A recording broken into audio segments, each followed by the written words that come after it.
नमस्कार। शेयर बाजार में महासंकट की चेतावनी देने के बाद अब रॉबर्ट कियोसाकी ने सीधा बैंकिंग सिस्टम पर हमला बोल दिया है। और इस बार बात सिर्फ गिरते बाजार की नहीं, पूरे ग्लोबल बैंकिंग खेल को बेनकाब करने की है। रिच डैड पुअर डैड के लेखक और दुनिया के सबसे बेबाक फाइनेंशियल कमेंटेटर रॉबर्ट कियोसाकी ने साफ साफ कह दिया है, बैंकर दुनिया को कंट्रोल करते हैं क्योंकि वे ग्लोबल कैश फ्लो को कंट्रोल करते हैं। कियोसाकी का बयान सीधा है, निर्दयी है और डराने वाला है। हेड्स बैंकर जीतते हैं, टेल्स भी बैंकर जीतते हैं, लेकिन हर बार हारता है आम आदमी। अब जरा ध्यान दीजिए, कियोसाकी का अगला आरोप और भी खतरनाक है। जब बैंक मुनाफा कमाते हैं तो पैसा उनकी जेब में जाता है, लेकिन जब बैंक डूबते हैं तो बोझ सीधे जनता पर डाल दिया जाता है। उन्होंने याद दिलाया 2008 के ग्लोबल फाइनेंशियल क्राइसिस को, जब बैंकों ने रिस्क लिया, गलत फैसले किए और अरबों डॉलर का नुकसान किया। तो क्या हुआ? सरकारें आगे आईं, बेल आउट हुआ और टैक्स बढ़ाकर आम जनता से वसूली की गई। कियोसाकी कहते हैं, यही वजह है कि हर फाइनेंशियल क्रैश की कीमत टैक्स पेयर चुकाता है, बैंकर नहीं।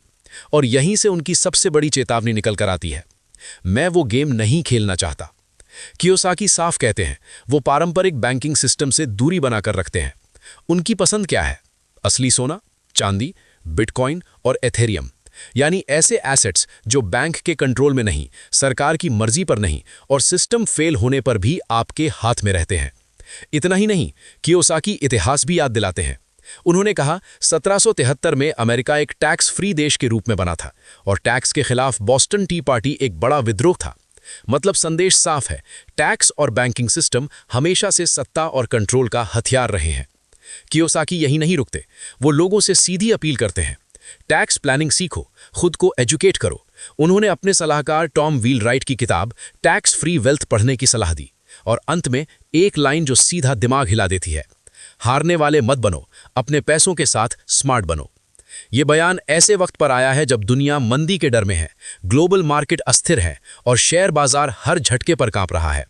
और रॉबर्ट कियोसाकी बार बार एक ही चेतावनी दे रही हैं, अभी और बड़ा संकट आ सकता है। अब सवाल आपसे है, क्या आप उसी बैंकिंग सिस्टम पर भरोसा करेंगे जो मुनाफे में आपको भूल जाता है और नुकसान में आपको याद करता है, या फिर अपने पैसों पर खुद कंट्रोल लेने की तैयारी करेंगे? इसी सवाल के साथ मुझे दीजिए इजाजत। ऐसी ही बड़ी चेतावनियों और सिस्टम के अंदर की सच्चाई के लिए जुड़े रहिए। नमस्कार।